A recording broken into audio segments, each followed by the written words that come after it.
राम राम शेतकरी मित्रांनो, आजच्या डिजिटलच्या युगामध्ये फसवणुकीचे बरेच प्रकार वाढलेले, म्हणजे कोणत्या ना कोणत्या माध्यमातून शेतकऱ्यांची असो किंवा सर्वसामान्यांची असो, व्यापाऱ्यांची असो, अशी फसवणूक होत असते। ह्या अकाउंटवरून त्या अकाउंटवर गेले, त्या अकाउंटवरून काढून आणले, त्यामुळे कोणाचा OTP गेला, OTP आला, सहजासहजी कोणाला द्यायचा नाही। आणि त्या संदर्भातील एक महत्त्वाची बातमी मी आज ॲग्रोवनला वाचली की एका शेतकऱ्याला पीक विमा आला। आता तुम्ही बघत असताल, पीक विमा म्हणलं तर पीक विमा काय थोडा तिडका नव्हता। सरासरी तर लवकर पीक विमा मिळत नाही। शेतकरी त्याच्यासाठी अगोदर परेशान आहेत की तक्रारी केल्या, पीक विमा कंपनीला फोन लावलो, तालुका कृषी अधिकारी कार्यालयात जाऊ शेतकरी चौकशा करीत राहतात, पीक विमा काय लवकर मिळत नाही। मात्र नाशिक जिल्ह्यामध्ये अशी एक घटना घडली की शेतकरी किती इमानदार असतो त्याचं एक उदाहरण आहे। हे सांगण्याचा उद्देश असा आहे मूळ की आजकाल पैसे म्हणलं तर कोणी सहजासहजी देत नाही आणि चुकून हुकून आलेले तर देतच नाही। पण शेतकरी हा असा इमानदार प्राणी आहे की त्या शेतकऱ्यानं ती रक्कम ज्या शेतकऱ्याची होती त्या शेतकऱ्याला परत केली। अशी एक बातमी वाचली मी। त्या बातमीमुळे मला असं सांगावंसं वाटलं की खरंच शेतकरीच हा फक्त इमानदार आहे। आज एक लक्षात घ्या, पीक विमा लवकर येत नाही आणि त्या शेतकऱ्याला चुकून दुसऱ्या शेतकऱ्याचा पीक विमा आला आणि त्या शेतकऱ्यानं तो परत केला। त्या शेतकऱ्याचं नाव आहे मित्रांनो, बघा, शेतकरी म्हणजे सायगाव, जे नाशिक जिल्ह्यातील एक सायगाव आहे, तेथील शेतकरी आहे गंगाधर शाकाहारी कुळधर। यायचं कृषी विभागाकडून त्या समजा पीक विमा कंपनी जे पीक विमा पाठवतात त्यांच्याकडून अकाउंट नंबर चुकला आणि तो पीक विमा गेला। त्या शेतकऱ्याचं नाव आहे बाळासाहेब काशीनाथ खोकले।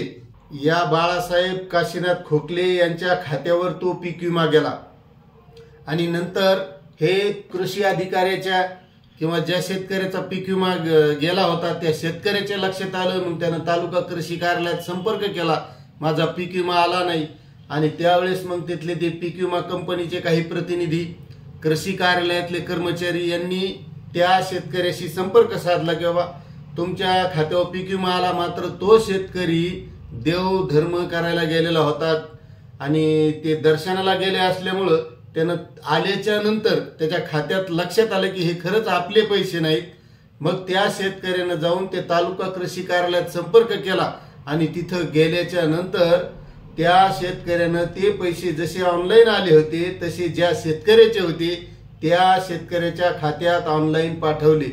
म्हणजे बघा, एक लक्षात घ्या, आजकाल 1 रुपया जर कोणाचा आला, 10 रुपये जरी आले तर सहज माणूस देत नाही। मात्र त्या शेतकऱ्याने ही रक्कम काय थोडी थिडकी नव्हती, 43,000 रुपये एवढी रक्कम त्या शेतकऱ्यानं नको म्हणला आपले नाहीत ते त्या ज्या शेतकऱ्याचे होते त्या शेतकऱ्याला दिले।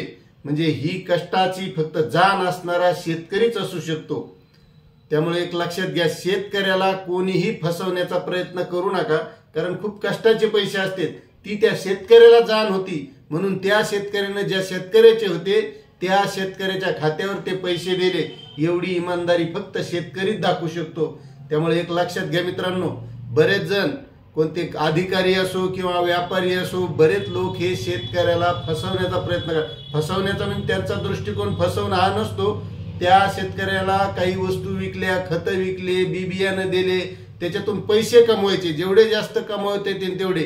पण एक लक्षात घ्या, शेतकऱ्याकडून तेवढी फसवणूक करून कमाई सुद्धा करू नका, कारण खूप प्राणी हा शेतकरी इमानदार प्राणी आहे। शेतकऱ्याला फसवू नका, कारण त्या शेतकऱ्याने इमानदारीनं ते पैसे वापस केलेत। आणि हे ॲग्रोवनची बातमी आहे, आज वाचली, खूप आनंद वाटला त्या शेतकऱ्याचा की खरंच शेतकरी आहे, इमानदार शेतकरी आहे। त्यामुळे एक लक्षात घ्या, शेतकऱ्याला फसवू नका, शेतकऱ्याला जो फसवेल त्याचं कधीच बरं होणार नाही, हे बी लक्षात, कारण शेतकरी हा धार्मिक असतो, वारकरी असतो, सगळ्या क्षेत्रात शेतकऱ्याला त्याच्यामुळे फसवायचं नाही। धन्यवाद।